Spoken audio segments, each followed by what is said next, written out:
እንደ ፌስታል ተንኮሻኮሽ። ምን አልሰሙኝም? እንደ ፌስታል ተንኮሻኮሽ ነው ያልኩት። አይከብድም እንጂ። ቆይ እንዴት ብዬ ነው እንደ ፌስታል የምንኮሻኮሸው? የኔ ልጅ ቀላል እኮ ነው አባባ፣ ዝም ብሎ ኩሽሽሽ ማለት ነው። ማን አልሽኝ ስምሽን? ቤቲ ይባላለሁ። ቤቲ። እሺ ቤቲ። ቤቲዎች።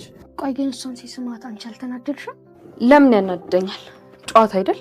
ስለዚህ ካልተናደድሽ አትወጂውም ማለት ነው። አንቺ ሴትነትሽን እንኳን እንዴት መጠቀም እንዳለብሽ ማታውቂ ጅል ሴት ነሽ። እሱ አንተን አይመለከት። የኔ ወድ ነው ያልሽው? አዎ ምን ነው? አይ ማንም የኔ ወድ ብሎኝ አያውቅም። እንደዛ ከሆነ እንጀራ መጋገር ትችያለሽ? እንዴት ነው ዶሮ ብልቷን ገንጠል አድርገሽ መስራት ትችያለሽ? እንዴት ነው ሙያ? አልችልም። እንጀራ መጋገርና ዶሮ ወጥ መስራት ሳቺ ምን ሙያ ያለሽ ብዬ ነው ማስገባው። እንቁላል መጥበስ እኮ እችላለሁ። ኧረ እባክሽ ሌላ የለሽም? መቀቀልስ? እሱንም እችላለሁ፣ አያቅተኝም። ዶሮ ግን ፍርፍርም መስራት እኮ እችላለሁ። ያንቺን ፍርፍር እዛው አፈርፍረሽ ብዩ። አባዬ ሲስምሽ ምን ተሰማሽ? ደስ አላለሽም? ወይ ጉድ! ምን አይነት ጥያቄ ነው የምትጠይቁት? ማምዬ አንቺ ለምን ትቆጭናለሽ? አባቢን ጠይቀነው እኮ ምንም አላለንም። ምን ብላችሁ ነው የጠየቃችሁት? ማሚን ስትሰማት ምን ተሰማ ብለና እና እሱ ምን አላችሁ? እሱማ በጣም ደስ ብሎኛል ያለ። ኧረ እንደሱ አላችሁ? እንደዛ በቁም ያቃጀኝን ገላ እንዲህ በቀላሉ ሙተውለት መስሎት። በዚህ ሁኔታ ሚኪ አበቃለት። በቃ ቀለጠ ነው የምላችሁ። ልጆቹ ግን ይመቻቸው። ሲጀመር እኮ የዘንድሮ ልጆች ሆድ ውስጥ ነው ሁሉም ነገር ጨርሰው የሚወጡት። ትምህርትም ተምረው የሚወጡት እስከ 10ኛ ምናምን 12ኛ ክፍል ሆዳቸው ውስጥ ነው፣ የእናታቸው ሆድ ውስጥ ነው ጨርሰው የሚወጡት ነገር ምናምን ሁሉን ነገር ጨርሰው ነው የሚወጡት።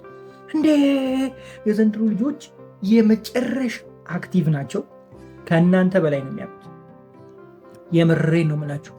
እናንተ እኛ ስንት ዓመት ኖረን ህይወት ገርፋ ያስተማረችንን ነገር እነሱ ከየት እንደሚያመጡት እግዚአብሔር ይወቀው። ያውቁታል።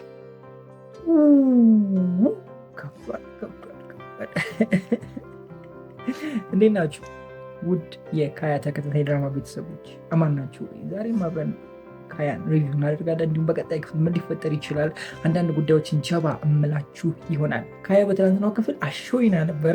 ልጆች እናታቸውንና አባታቸውን ለማስታረቅ የሄዱበት መንገድ በጣም ተመችቶኛል እውነት ለመናገር። ይሄ ደግሞ የሚጠበቅ ነው።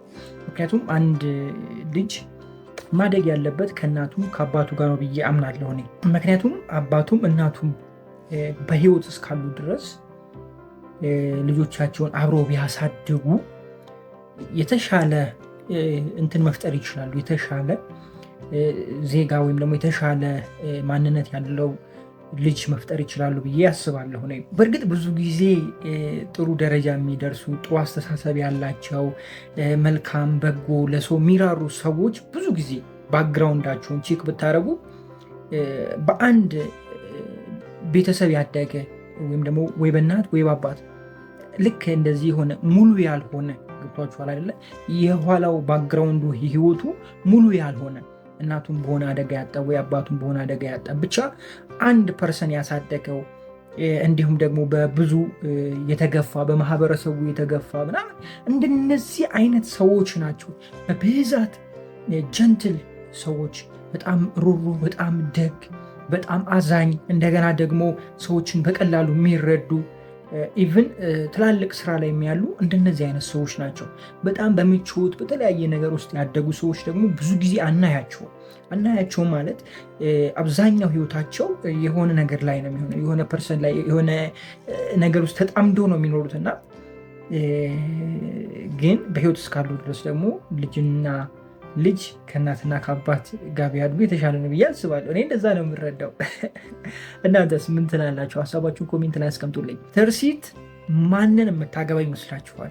ሚኪን የምትፈታ ይመስላችኋል ወይስ ደግሞ የምትፈታ ይመስላችሁ? ምን ትላላችሁ? እስኪ ኮሜንት ላይ አስቀምጡልኝ። በትናንትናው ክፍል መጨረሻው አካባቢ እንግዲህ ሁለቱም ሄደዋል። በቃ ምንም ማድረግ አልችልም፣ ሄደዋል ማለት እችላለሁ። በእርግጥ አንድ ነገር አስተዋልኩኝ። ልክ ትዳር ውስጥ ያላችሁ ሰዎች ወይም ደግሞ ወደ ትዳር እየሄዳችሁ ያላችሁ ሰዎች ከዚህ በፊት ሌላ ሪሌሽንሺፕ ውስጥ የነበረችን ሴት ስታገቡ ወይም ወንድ ስታገቡ፣ አብዛኛው ጊዜ ሴቶች ስታገቡ በፊት የነበረው ሪሌሽንሺፕ ካልተቋረጠ ሙሉ ለሙሉ ካልተቋረጠ ከሱ ጋር ያላት ነገር ሙሉ ለሙሉ ካልተቋረጠ ያቺ ያገባሃት ሴት ወይም ደግሞ ያቺ ያገባሃት ልጅ ከሱ ጋር የማውራት በስልክም ሆነ እንዲሁም በአካል የመገናኘት ምናምን እንትን ካለ ሁኔታ ካለ በእርግጠኝነት በአንተ ላይ ሌላ ነገር እንደምታደርግ ወይም ደግሞ ከሱ ጋር ልቅ የሆነ ግንኙነት ውስጥ እንደሚገቡ እርግጠኛ ነኝ። ኢቨን አንተን እስከ መፍታት ድረስ ልትደርስ ትችላለች። ለምን እንደዚህ እንዳልኳችሁ ልንገራችሁ። በተለይ የምታፈቅረው ከሆነ ኢቨን የመጀመሪያዋ ፍቅረኛዋ ከሆነ ስሜት አላት ለሱ የማይካድ ሀቅም ስሜት። ምንም ያህል ቢጣሉ ምንም ያህል ተደባድበው እንኳን ቢለያዩ ከባዱ ድብድብ ነው በሚለው ልውሰድ እና በቃ በጣም በመጥፎ አይነት ቢለያዩ እንኳን የሆነ ጊዜ ላይ የመገናኘት እድል ስልክ የማውራት እድል ምናምን አግኝተው ስልክ እያወሩ ከዛ በአካል ቢገናኙ ይሳሳታሉ። በቃ የምሬን ነው። አሁን አይታቸዋል። ባልና ሚስት ናቸው። በእርግጥ እነዚህ አልፈርድባቸውም። ልጆች እስከ ማፍራት የደረሱ ናቸው። እነሱ አልፈርድባቸውም። እሺ፣ ግን እንደዚህ አይነት ነገሮች በቃ ያለ ነው። ምክንይቱም ይህ ስሜት የሚባል ነገር አለ ጋይስ።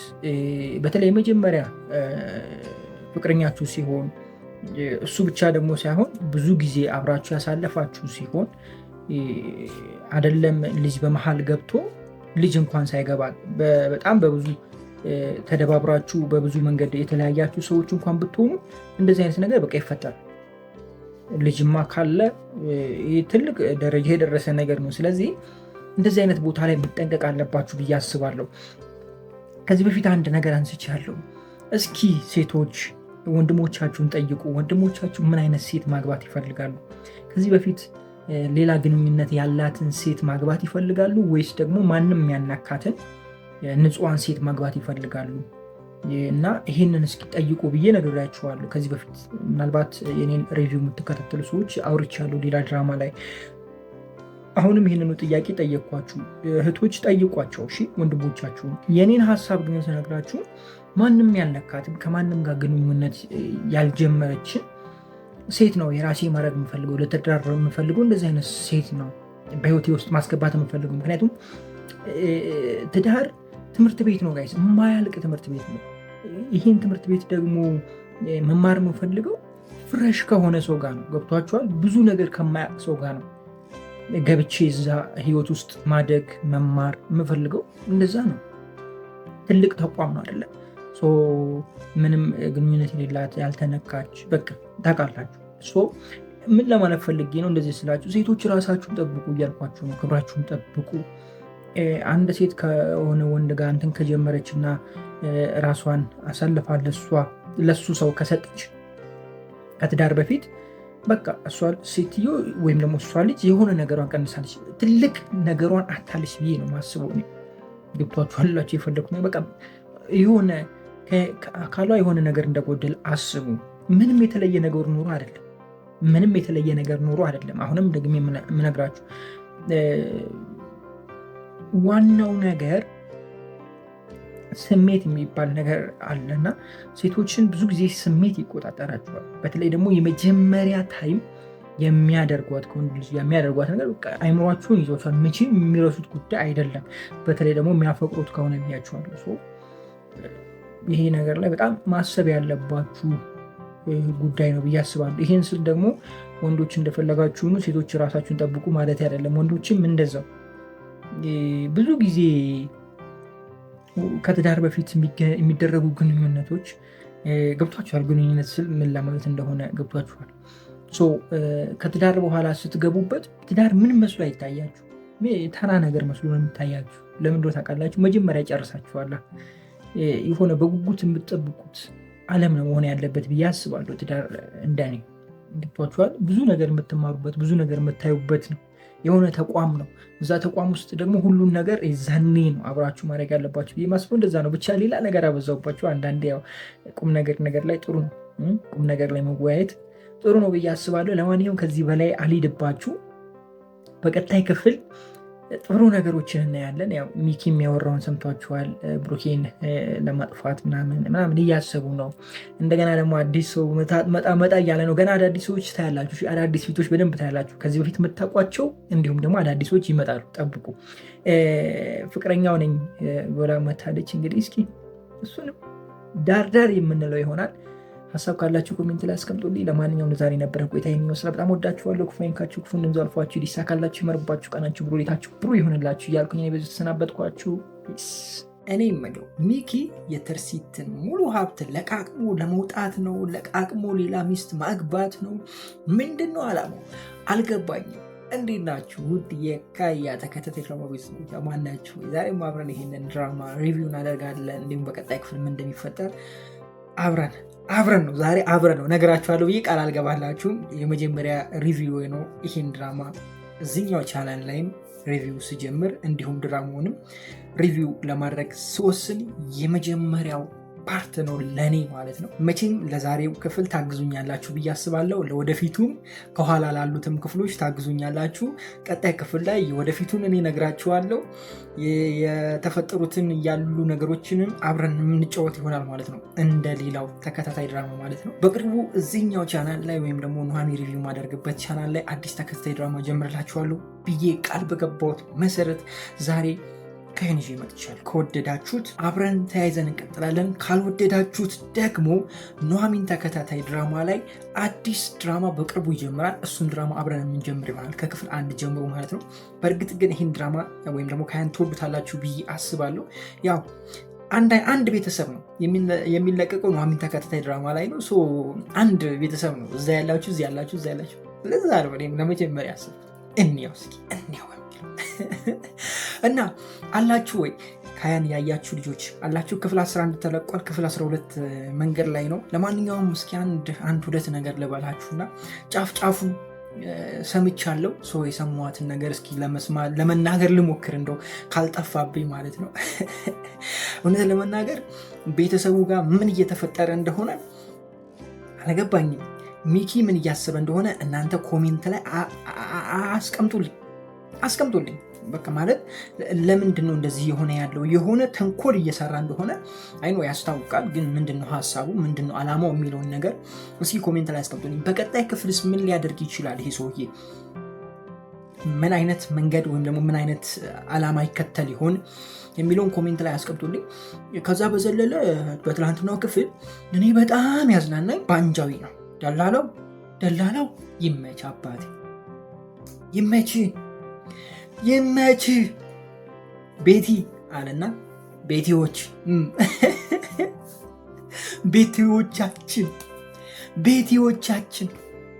ቤቶቻችን ደላላ ግን ይመች የምር። እንደው በቃ ተመቸኝ። ቤቲ እንደው ምን ሆነሽ ነው አንቺ?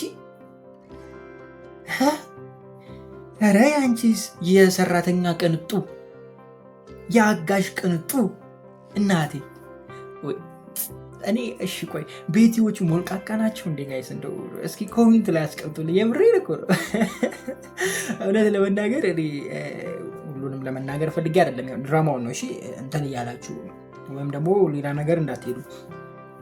ምንድነው ልጅቷ የፈለገችው እንዴ? ይቻላል እንዴ እነዚህ ጋይስ? እውነቴን ነው የምላችሁ። እቺን አጋዥ አድርጋችሁ ቤት ብታስገቧት ማለት ነው ሶፋ ላይ ቁጭ ብላ እናንተን ነው የምታሰራችሁ። እስኪ አንዴ ኪችን ይዤ ይሄን ፊልም ጨርሼ ልምጣ። አንዴ ኪችን ነካኪልኝ።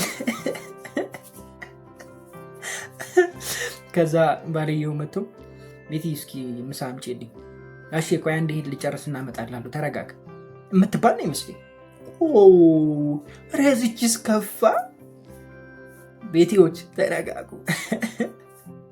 ባንጃዊ ደግሞ በቃ የሌለን የተመቸኝ ምላሱ በቃ በቃ ትክክለኛ ደላላ እኮ እንደዚህ ነው። በቃ ስለ ጠረፍ ሲወራ ነበረ። በቃ ይኸው የጨረቋን አፈር በእጄ ላስገባ ትንሽ ቀን ይቀርኛል። የእናንተስ ከፋ። የናችሁ ደላሎች እስቲ ካላችሁ ኮሜንት ላይ አስቀምጡልኝ። በነገራችን ላይ እኔም የተወሰነ ሰርቻለሁ በዚህ ስራ። እኔ ግን ደላላ ምናምን ብዬ ከፍቼ አይደለም። ጋራጅ ነበረኝ። ጋራጅ በምሰራበት ታይም የሚመጡ ከስተመሮች መኪናዎችን አሻሽጥ ነበር። በዛ መልኩ ተሰራ ነበር። ያው ደላላ ዳት በእርግጥ ቤትም አሽጥልኝ ተብዬ ነበረ። ያው እኔ እዛኛው ላይ አልገፋውም እንጂ ሁለቱን አንድ ላይ እያይዤ ብሰራ ኑሮ በጣም አሪፍ ብር አገኝ ነበር። ምክንያቱም የደላላው ብር ሲመጣ አስቡት። አሁን አንድ ቤት ቢሸጥ ስንት ብር ልታገኙ እንደምትችሉ አስቡት። እና እኔ ጊዜ ስላልነበረኝ ስራውን ራሴ ስለሆነ ማኔጅ የማደርገው እና ሰራተኛ መከታተል አለ፣ ስራውን መስራት አለ፣ ፊልድ ወታችሁ ትሰራላችሁ ምናምን ብዙ ጣጣ ስላለው የኛ ስራ የዛኔ በደንብ ለመዝለቅ አላሰብኩም እንጂ በደንብ ብሄድበት አሪፍ መላ ይገኝበት ነበረ። ግን እግዚአብሔር ይመስገን ሁሉም ተዘግቷል። አሁን ሌላ ቶፒክ ላይ ያለ ነው ጋይስ። በቃ ሌላ ሌቭል በሉት። ይመቻችሁ። ይመቸኝ ምን ይመቻችሁ። ተከስተ ደግሞ ተከስቷል። ምን ብሎ አትሉኝም? በህልም አይኛ ወንዶች ሴቶ እኮ የሚያስበው ይሄን ነው። ሴቶ ነው ያልኩት። እሺ ሴት አላልኩም። ሴቶ ማለት ሴጣን ማለት የሚያስበው ይሄንን ነው። በቃ የሚያሳስባችሁ መጥፎ ነው የሚያሳስባችሁ።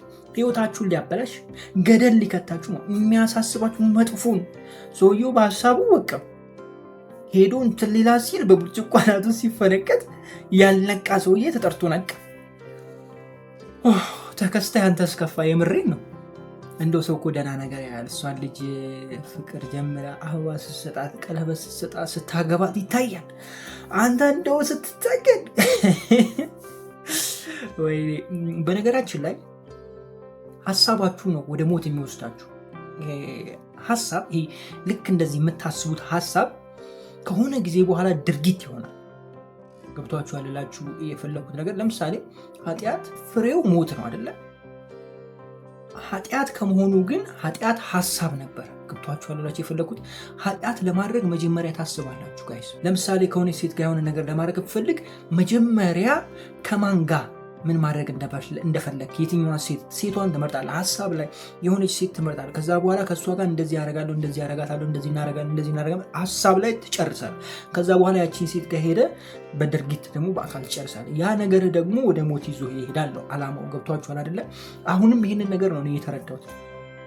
ሰውየው ሀሳብ ነው የሰራው። ወንጀልም ሲሰራ እንደዚህ ነው ባይዘው የሆነ ሀሳብ ያመጣል ሰው። ለምሳሌ የሆነች ልጅ በጣም እንትን ስትለው እሷን ልጅ አስገዶ እንትን ለማድረግ ቢሞክር መጀመሪያ እሷን ከማስገደዱ እዛ ውስጥ ከመግባቱ በፊት ሀሳብ እዚህ አይምሯችሁ ሀሳብ ላይ ነው። በቃ ልጁ ተከስተ በሀሳብ ጭልጥ ብሎ የጠፋው እንደዛ አይነት ሀሳብ ነው የምታስቡት።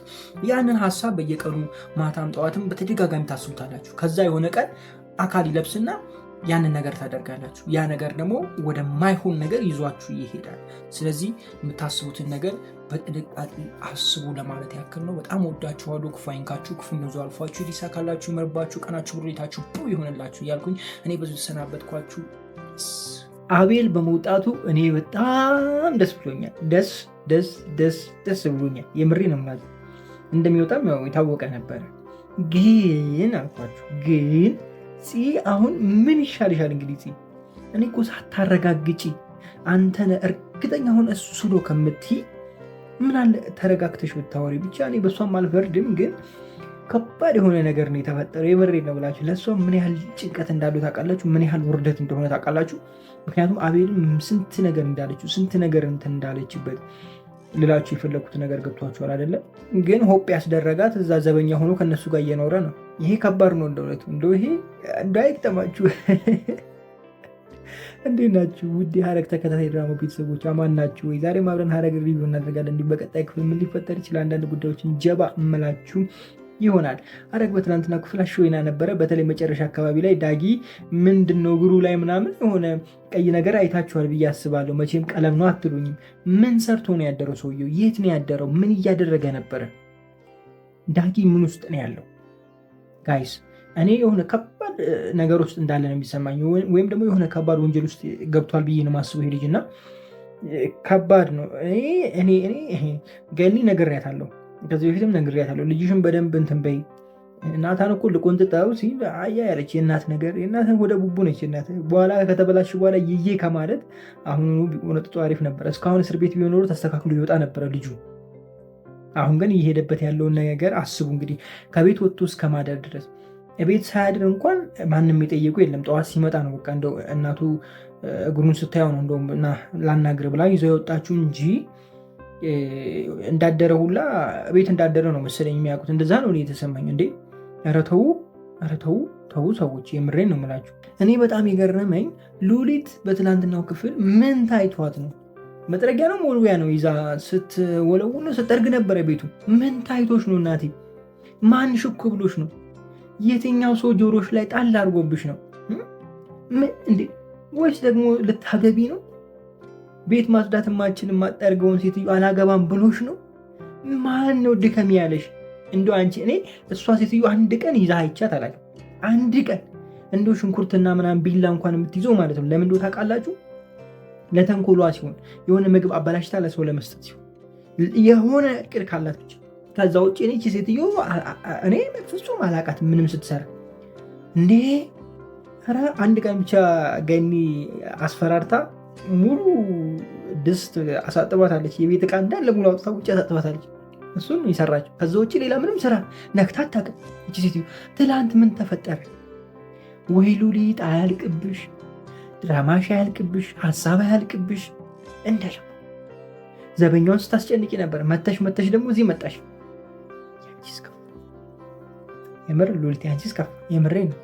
ያንቺ ባል እኔ ተቃጥሎ መሞቱ ነው ከአንቺ ጋር እንዴት እንደምትስማሙ አላውቅም። እንደው እኔ ለሉሊት ፍቅረኛ አምጡላት። የምሬ ነው የምላችሁ። በቃ የሆነ የሚወዳት የሚያፈቅራት የሆነ ሰው አምጡላት እና ከፍቅረኛዋ ጋር ምን አይነት ንግግር እንዳላቸው ወይም ደግሞ ምን አይነት በምን እንደሚግባቡ በቃባቸው እንዴት እንደሚግባቡ ለማየት በጣም እኔ ቸኮልኩ። ከምሬ ነው የምላችሁ። እዴ ናታን በትናንትናው ክፍል ግራ ሲገባው ምን እንዳለ ታውቃላችሁ? አንተን እንዲያስረግዝ ከተላለ እሱ ቢሆንስ? አዎ እንዲል ነው። ምን አስበህ ነው? አዎ እንዴ ተው እንጂ በዚህ ጊዜ። አዎ ኧረ ከባድ ነው። አሁን ያለህበትን ጊዜ አስበው እስኪ። ናቱ አይባልም፣ አይጠየቅም እንደዛ ጥያቄ። ለዛውም ፊት ለፊት ከባድ ነው።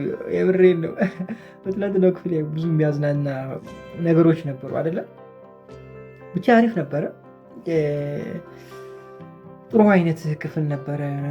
አቤል ግን በትናንትናው ክፍል በጣም የተቀየረና ጥሩ ያልሆነ ፊት ነበር ያየ ነው።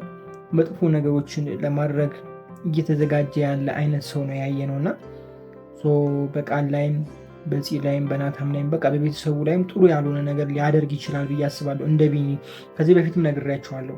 ናታን አቤልን ሲናገረው ሲሰድበው ምናምን በጣም ሲጮሁበት ነበረ እና ይህንን ነገር ናታን እንደሰማ አካባቢ እንደዚህ ማድረግ የለበትም ብዬ ነግሬያቸዋለሁ። ምክንያቱም ቢኒም በዚህ መልኩ ነው ህይወቱ የተበላሸው፣ በዚህ መልኩ ነው ህይወቱ የተቀየረው። ቢኒ የናታን ጓደኛ ነበረ። የራሱን ስራ ትቶ ለናታን እየሮጠ ነበረ። የተውን ስራ ለናታን ጀምሮ ነበር። ብዙ ነገር እያደረገ ነበር። ናታን ና ሲሎ ይመጣል፣ ሄድ ሲሎ ይሄዳል። ብዙ ነገር እያደረገ ነበር። ግን እህቱን በማፍቀሩ የተነሳ ጓደኝነታቸው ተበላሽቷል። በቃ ምንድን ነው ያለው? ላገባት ነው፣ ቀለበት ላደርግላት ነው። ላገባት ሳይሆን ቀለበት ላደርግላት ባለበት ታይም ምን ኖሮ ነው ለእህቴ ቀለበት የምታደርግላት? በምን ልታስተዳድራት ነው? ምን አለ? ስራ የለ ምን የለ? እናት ላይ ቁጭ ብለህ በዚህ እድሜ ምናምን ብሎ በጣም ብዙ ነገር ተናግሮት ነበርና በዛች ቅጽበት ደግሞ ያፌት መጥቶ ይህን ያህል ገንዘብ የሚያስገኝ ስራ ልስጥህ ሲለው እንዴት ይሻል ሰውዬ? ለገንዘብ ብሎ እንደዚህ ከተባለ፣ ለገንዘብ ተብሎ ቀለበት እንዳያደርግ ከተከለከለ፣ ለገንዘብ ብሎ ከፂ ጋር ወንድሙ ካለያየ ታዲያ እንዴት አይቀየርም? ሰው ሆነ አልፈርድበትም ብያቸዋለሁ። አሁንም አቤል ላይ የተፈጠረው ይሄ ነው። ናታን ቀስ ብሎ ማስተዋል ነበረበት። ምክንያቱም ከቢኒ በኋላ ከአቤል ጋር ነው ብዙ ነገር አብረው ያሳለፉት። አቤልም ማመን አለበት ብያቸዋለሁ። ምክንያቱም አቤል ለያፌት ይቀርብ ነበረ፣ ግን ለያፌት መቅረቡን ትቶ ለናታን እየሰራ ነበረ። ያፌት ቤት ቁጭ ብሎ ለናታን መረጃ እየሰጠ ነበር። እዚህ ድረስ የመጣ ሰውዬ ቢኒ እንኳን ሲለወጥ እሱ ሳይለወጥ እዚህ ድረስ የመጣ ሰውዬ ይለወጥብኛል ብሎ ማሰብ አልነበረበትም ብያችሁ ነበር። እና አሁንም ያ የተናገረው መጥፎ ነገር ልጁን ወደ ሌላ ባህሪ፣ ወደ ሌላ ማንነት ይዞት ይሄዳል ብያችሁ ነበረ። አሁን ያንን ነገር አይተናል። ይሄ ነገር እንዳልኳችሁ ይቀጥላል ወይስ ደግሞ መሀል ላይ ሁሉም ይቅርታ ጠይቆት ልጁ ይስተካከላል? ምን ታስባላችሁ? ሀሳባችሁን ኮሜንት ላይ አስቀምጡልኝ። በጣም ወዳችኋለሁ። ክፉ አይንካችሁ፣ ክፉ እነሱ አልፏችሁ፣ ሊሳካላችሁ፣ ይመርባችሁ፣ ቀናችሁ ብሩ፣ ሌታችሁ ብሩ ይሆንላችሁ እያልኩኝ እኔ በዚሁ ተሰናበትኳችሁ። እንደ እውነቱ አቤል በጣም ያሳዘነኝ ከምላችሁ በላይ ማለት ለሀቅ ሄዳችሁ ለእውነት ሄዳችሁ ለእውነት ኖራችሁ እየኖራችሁ ሳላችሁ የሚለው ይስተካከልና እናንተ ያመናችሁ ሰው በቃ አምኖኛል ብላችሁ ወዶኛል ብላችሁ የምታውቁት ሰው መቶ እናንተ ባላደረጋችሁ ነገር ላይ ሲቀየርባችሁ ሌላ ሰው ሲሆንባችሁ ምን አይነት ስሜት እንደሚሰማችሁ የገባችሁበት ወይም ደግሞ ያሳለፋችሁ ሰዎች በደንብ ይገባችኋል ብዬ አስባለሁ። እና አቤል እውነት ለመናገር በጣም አሳዝነኝ። ትዝ ይላችሁ እንደሆነ ቢኒም ይህንኑ ነገር ነው ያደረገው። ማለት ናታን አንድ ጊዜ በቢኒና በፂ መሀል ያለውን ፍቅር ከልክሎ ነበር። ምን አለ በምን ልታስተዳደራት ነው? ገብቷችኋል? ፍቅሩን በገንዘብ ለክቶት ነበረ። ጓደኛው ነው አስቡት። ቢኒ ለጓደኛው ብሎ ስራ መፈለጉን ትቶ እንደገና ጓደኛው የሚለውን ወይም ደግሞ ናታን የሚለውን ሁሉን ነገር እያደረገ ለናታን ብሎ ብዙ መስዋዕትነት ከፍሎ ብዙ ነገር እያደረገለት ያለ ሰው፣ በቃ ቤተሰቡን እየጠበቀ ያለ ሰው ብላችሁ አስቡት። እሱን ሰው ጓደኛዬ ነው የምትሉ ሰው መልሶ በእህቱ ጉዳይ አንተ ምን ኖሮህ ነው በምን ልታስተዳድራት በምን ልታኖራት ወይ ደህና ስራ የለ ምናምን ብሎ ሲያንቋሽሻችሁ ምን ሊሰማችሁ እንደሚችል አስቡት። አብዛኞቻችሁ ምዕራፍ 1 ላይ በቢኒ ፈርዳችኋል። የምሬን ነው የምላችሁ፣ ሁላችሁ ናቸው የፈረዳችሁት። ግን ቢኒን አላስተዋላችሁት ማለት ምን ያህል ሊሰማችሁ እንደሚችል። እሱ ደግሞ ያንን ነገር በተባለ ታይም ላይ ኦፖርቹኒቲ ያገኝ ገንዘብ የሚያገኝበት ለምን አይጠቀምም ታዲያ? ለምን አይጠቀምም? ገብቷችኋል አይደላችሁ የፈለኩት ነገር። ከዛ በኋላ ደግሞ አንድ እርምጃ ስትራመዱ አንድ ሌላ ነገሮች እየተወሳሰቡ ይመጣሉ፣ ግዴታ ይሆንበታል። እኔ በቢኒ አልፈርድም። አሁንም አቤል ላይ የሆነ ያለው ነገር ይሄ ነው እያልኳችሁ ያለሁት። ገብቷችኋል አይደለ? በጣም ነው የሚወዳት ፂን። እሱ ብቻ ሳይሆን ናታንን በጣም ሲያከብሮ ነበር ከመጀመሪያ ጀምሮ። ከናታን ጋር እንትን ሲል ነበረ። ኢቨን የያፌት ዘመድ ሆኖ ወይም ደግሞ የያፌት ቤተሰብ ሆኖ ለናታን ያፌትን አሳልፎ እየሰጠ ነበር። ይህን ሁሉ እያደረገ ያለ ሰው አብሮት የኖረን ሰው እንደዚህ አንቀት ይዞ ገላለው ምናምን ትንሽ ከበድ ያለ ነገር ይመስለኛል ጋይስ። እና ናታን ተሳስቷል ብዬ አስባለሁ። እንዲህ ሰላም አላልኳችሁ? እንዴት ናችሁ ውድ የሐረግ ተከታታይ ድራማ ቤተሰቦች? ማን ናቸው? ዛሬ አብረን ሐረግ ሪቪው እናደርጋለን። በቀጣይ ክፍል ምን ሊፈጠር ይችላል አንዳንድ ጉዳዮችን ጀባ እምላችሁ ይሆናል። አብዛኛውን ነገር አውርቼዋለሁ። አዎ ሰምታችኋል፣ አውርቼዋለሁ። እዚሁ ከእናንተ ጋር ያወራው ሰላም ሳላችሁ ነግሬያችኋለሁ። በቃ አሁን ወደዚህ አልመለስም፣ ወደ አቤል ጉዳይ አልመለስም። ግን የአቤል ጉዳይ ወይም ደግሞ ስለ አቤል የመጨረሻ አንድ ነገር ልላችሁ እወዳለሁ። እሱ ምንድን ነው? እውነታው በቅርቡ ይፋ እንደሚወጣ ነው፣ ምናልባት በቀጣይ ክፍል። ምክንያቱም እሱ እንዳደረገውና እንዳላደረገው ምርመራ ይካሄዳል።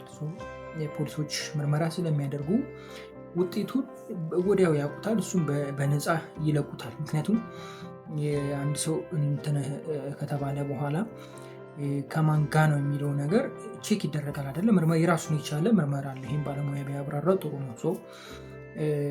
አቤል ደግሞ ይህን ነገር ስላላደረገ ምንም እንትን የሚል ነገር የለውም። ግን ከዚህ በኋላ አቤል ከነሱ ጋር ይሆናል ብዬ እኔ አላስብም። ምክንያቱም በጣም የተበሳጨው፣ በጣም ነው ስሜታዊ ያደረጉት።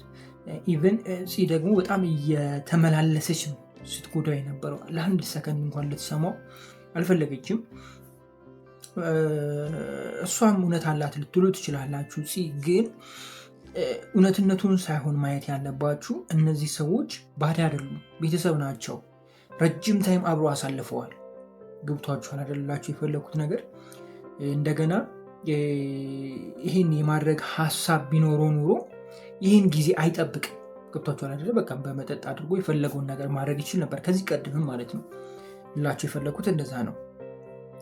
አሁን ላይ ይሄን እንትን መፈጠሩ እንደገና ደግሞ መገጣጠሙ ትንሽ ከበድ ይላል።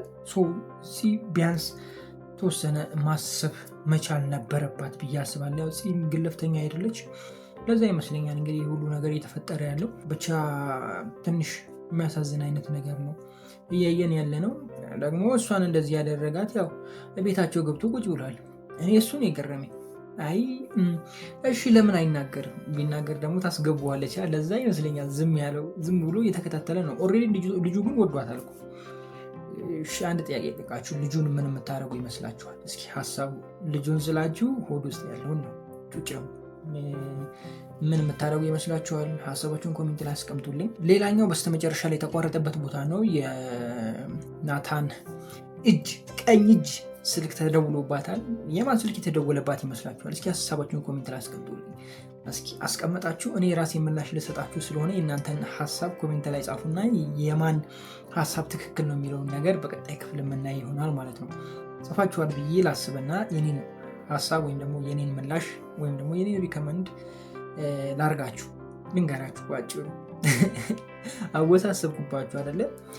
ናታን አይደለም የደወለው ከቤተሰብ ወይም ከእናት ወይም ከአባት አለበለዚያ ደግሞ ራሱ ዘበኛው የደወለው እንጂ ናታን አልደወለም የሚል ሀሳብ ነው ያለኝ። ናታን የማይደውልበት ምክንያት ናታን አይደውልበትም ያልኩበት ምክንያት ናታን አሁን በአቤል ጉዳይ ስለተጨናነቀ እዛ ጋር ትኩረት ያደርጋል ብዬ አላስብም።